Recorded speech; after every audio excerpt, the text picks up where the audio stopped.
Hello friends, welcome to my YouTube channel. दोस्तों बहुत बहुत स्वागत है आपसे अपने YouTube channel Pritam Bhojpuri news में। अभी से वीडियो कर दीजिए लाइक। अब चैनल पर नए तो सब्सक्राइब करते बेल आइकन जरूर दबा लीजिए, क्योंकि भोजपुरी सभी छोटी बड़ी खबरें आपको इस चैनल पे देखने को मिलती रहती है।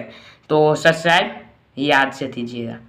तो बता दो खेसारी लाल यादव, रवि किशन, दिनेश लाल यादव, प्रदीप पांडे चिंटू, अरविंद अकेला चल्लू, पांचों स्टार की 5 फिल्म का आज मुहूर्त हुआ है लखनऊ में। और इस मुहूर्त में सीएम योगी आदित्यनाथ भी पहुंचे हैं और वो मुख्य गेस्ट के रूप में पहुंचे हैं और मुहूर्त में।